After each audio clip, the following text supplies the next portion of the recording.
All right, my name is Harvey Huntley. I'm an at-large member of the board for the James R. Comedy Jr. Archives in Columbia, South Carolina. And I'm doing a project that is funded by the Hendricks Scholarship Fund.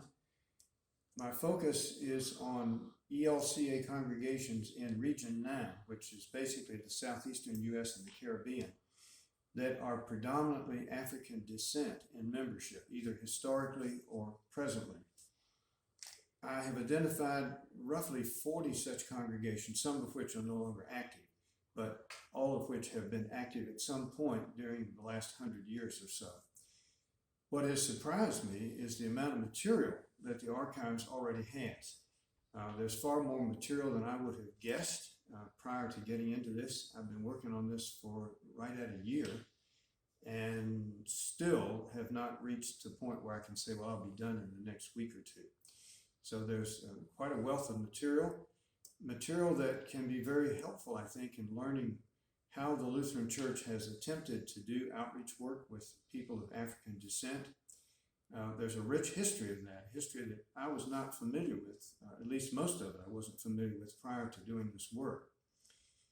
The history is significant because of the number of people who've been reached.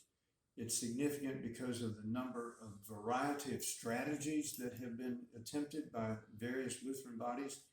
We have information on the former American Lutheran Church, the current Lutheran Church Missouri Synod, the former United Lutheran Church in America, and also the former Lutheran Church in America, all active in Region 9. The oldest congregation dates back to the latter third of the 17th century and happens to be the second oldest continuous Lutheran congregation in the Western Hemisphere. There are other congregations that are more recent, like even in the 21st century.